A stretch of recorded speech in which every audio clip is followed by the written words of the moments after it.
Zato mi predlagamo, in jaz mislim, da ker nas je tukaj 8 in vsaj nekateri od teh bo tudi v naslednjem parlamentu, da se oblikuje ustavna večina razuma, ki bo sposobna v slovensko ustavo vključiti davčno sidro.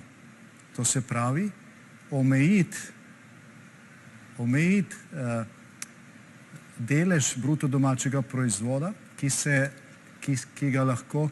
ki ga sme oblast, država, vsakokratna oblast, pobrati iz žepov davkoplačevalcev in iz bilanc gospodarstva. To seveda ne pomeni, da potem vlada tukaj nima nobenega manevrskega prostora, pomeni samo, da če neke davke dvigne, mora druge spustiti.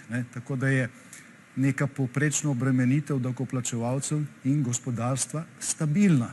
In če to zagotovimo, potem tudi ne glede na to, kako se bodo odvijale naslednje volitve, damo upanje gospodarstvenikom, tujim vlagateljem, da če bodo prišli v to državo, imajo zagotovljeno neko stabilno okolje, kar je temeljni pogoj za razvoj. Absolutno mislim, da potrebujemo davčno sidro. Ravno zaradi tega, ker je bilo prej povedano. Gospod Golob, davčno sidro dali ne in potem gremo naprej.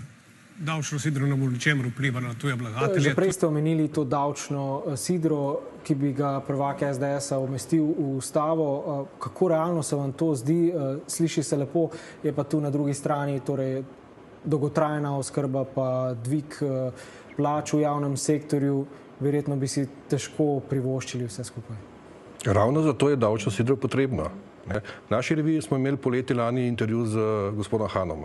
V tem intervjuju je rekel, ko sem bil poslanec, nisem videl tega, zdaj kot minister za gospodarstvo pa vidim, da je za razbremenitev plač dovolj denarja v zdajšnjem proračunu. Torej, nekje se denarja preveč zapravlja.